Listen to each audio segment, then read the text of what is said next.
Student, आज हम क्षितिज गद्य खंड का पाठ 1 दो बैलों की कथा करेंगे। ये मुंशी प्रेमचंद के द्वारा लिखा गया है। सबसे पहले हम मुंशी प्रेमचंद के बारे में जानेंगे। 1880 में बनारस के लम्ही गांव में इनका जन्म हुआ और 1936 में इनकी मृत्यु हो गई। इनका मूल नाम धनपत राय था। आरंभ में इन्होंने नवाब राय के नाम से लेखन कार्य आरंभ किया और बाद में प्रेमचंद नाम से प्रसिद्धि प्राप्त की। इनकी प्रमुख रचनाएं सेवा सदन, निर्मला, गोदान, रंगभूमि और गबन हैं, जो कि इनके उपन्यास है। और इनकी कहानियां मानसरोवर के अलग अलग खंडों में संकलित है। अब हम कहानी के बारे में जानेंगे। कहानी के प्रमुख पात्र परिचय देते हैं। झूरी काछी ये किसान है, पशु प्रेमी है, सहृदय है और हीरा और मोती जो कहानी के मुख्य पात्र है उनका मालिक है। हीरा पछाई किस्म का बैल है, कर्मठ, सच्चा मित्र है, वफादार है, स्वाभिमानी है और बहादुर होने के साथ साथ धैर्यवान भी है। मोती पछाई किस्म का बैल है, ये भी सच्चा मित्र है, कर्मठ है, वफादार है, स्वाभिमानी, बहादुर होने के साथ इसमें थोड़ा सा गुस्सा है, इसलिए गुस्सेल स्वभाव का इसे कह सकते हैं। गया झूरी काछी का साला है, दुष्ट प्रवृत्ति का है और अत्याचारी है। छोटी बच्ची गया के भाई भैरों की बेटी है, सहृदय है और गया के घर में बैलों को प्यार करने वाली एकमात्र सदस्य है।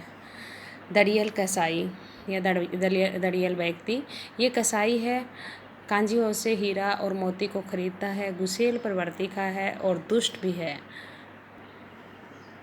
दो बैलों की कथा। ये कहानी जो है कृषक समाज में पशुओं और किसान के बीच जो भावनात्मक संबंध है इसके बारे में वर्णन करती है और इसके साथ साथ ये भी बताती है कि स्वतंत्रता जो है सहज रूप से प्राप्त नहीं की जा सकती। स्वतंत्रता प्राप्त करने के लिए प्रयास जरूरी है।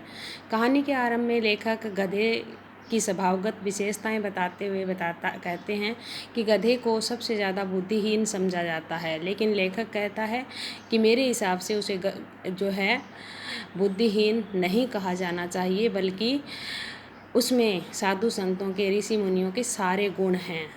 कभी भी गधे को असंतोष करते हुए नहीं देखा, उसको चाहे जैसा भी चारा दो, सूखा भूसा दो, कभी उसको क्रोध करते हुए नहीं देखा। हमेशा उसके चेहरे पर एक ही भाव रहता है। शायद लेखक को लगता है कि सीधापन जो संसार के लिए उपयुक्त नहीं है। इसी तरह भारतीयों का एग्जाम्पल देते हुए लेखक कहता है कि दक्षिण अफ्रीका में भारतीयों की सीधेपन के कारण उनकी दुर्दशा हो रही है। अमेरिका जैसे देश में जो है भारतीयों को घुसने तक नहीं दिया जाता। भारतीयों में विशेषताओं की कमी नहीं है, कभी शराब नहीं पीते, पैसे जोड़ कर रखते हैं और मेहनत में भारतीयों का मुकाबला कोई नहीं कर सकता। लड़ाई झगड़ा वो किसी से कर ही नहीं सकते, फिर भी उनका अनादर किया जाता है। अगर भारतीय भी ईंट का जवाब पत्थर से देना सीख जाए तो वे भी सभ्य। बैल को गधे का छोटा भाई बताया गया है क्योंकि बैल की स्वभावगत विशेषताएं लगभग गधे के समान होती है, लेकिन कभी कभी बैल जो है गुस्सा कर लेता है। कहानी शुरू होती है झूरी काछी के घर से, जहाँ झूरी काछी के घर में हीरा और मोती नाम के दो बैल हैं। दोनों पछाई किस्म के हैं, सुंदर हैं और डील में ऊंचे हैं। साथ रहने के कारण उनमें बहुत ज़्यादा प्यार है। आपस में मूक भाषा में किया हुआ संवाद भी वो समझ लेते हैं। दोनों में भावनात्मक संबंध जुड़ा हुआ है। कोशिश यही रहती है कि जब भी हल या गाड़ी में उनको जोता जाता है तो कोशिश करते हैं कि ज़्यादा बोझ उसके खुद की गर्दन पर आए। जब भी उनको नांद में चारा डाला जाता है तो अगर एक मुंह उठा लेता है तो दूसरा भी हटा लेता है। एक दूसरे को चाट कर सूंघ कर अपना प्रेम प्रकट करते हैं। एक बार झूरी का साला गया जो है दोनों बैलों को अपने साथ ले जाता है। वहाँ उन दोनों बैलों के साथ अच्छा व्यवहार नहीं होता और रात में जब उन्हें समय मिलता है तो वे दोनों बैल वहाँ से भाग आते हैं। अगले दिन झूरी को जब पता लगता है कि उसके बैल उसके घर खड़े हैं तो झूरी को बड़ी खुशी होती है। गांव के बच्चे भी उनका स्वागत करते हैं, अपने अपने घरों से चारा, खली, गुड़ आदि लाकर उनकी खूब सेवा शुश्रूषा करते हैं।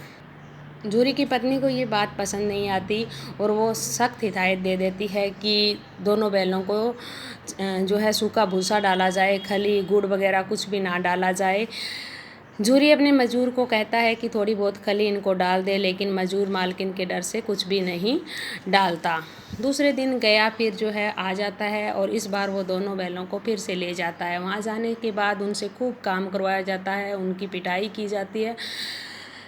भागने का प्रयास मोती करता है, लेकिन हीरा उसे कहता है कि इस तरह से भागने से हमारा कोई भी फ़ायदा नहीं होगा। वहाँ से उनसे दिन रात काम करवाया जाता है और सूखा भूसा उन्हें खाने को दिया जाता है। रात को जब सब लोग खाना खा रहे होते हैं तो उस घर में एक छोटी बच्ची होती है जो गया के बड़े भाई भैरों की बेटी थी। वो उन्हें एक एक रोटी दे जाती थी। उस एक रोटी से उनकी भूख तो नहीं मिटती थी, लेकिन उनके मन की जो भूख थी वो शांत हो जाती थी। उन्हें लगता था कि इस घर में कोई अपना है। भैरों की बेटी की सगी माँ मर चुकी होती है और उसकी सौतेली माँ उसे मारती पीटती रहती है। उसे लगता है कि बैलों की दशा बिल्कुल उसके जैसी ही है, इसीलिए बैलों से उसे आत्मीयता हो गई थी।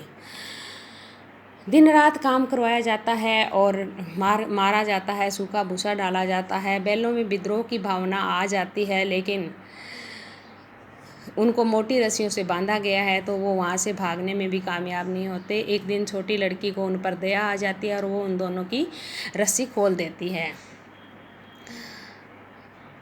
दोनों बैल वहाँ से भाग जाते हैं।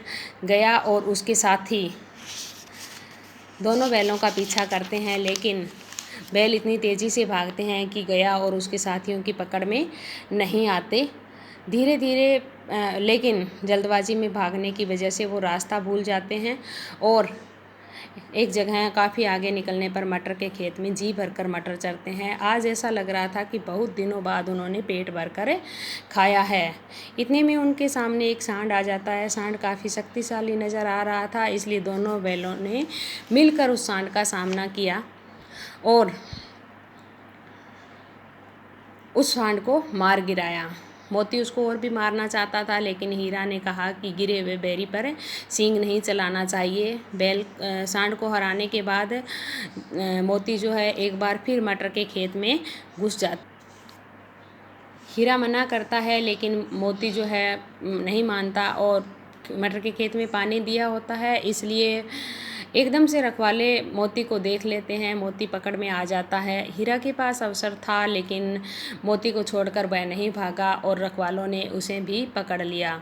दोनों को पकड़कर कांजी हाउस में बंद कर दिया। कांजी हाउस एक ऐसा स्थान था जहाँ पर आवारा या लावारिस पशुओं को कैद किया जाता था। यहाँ तक आपका आधा चैप्टर हो चुका है। आधा चैप्टर वीडियो के अगले भाग में करेंगे।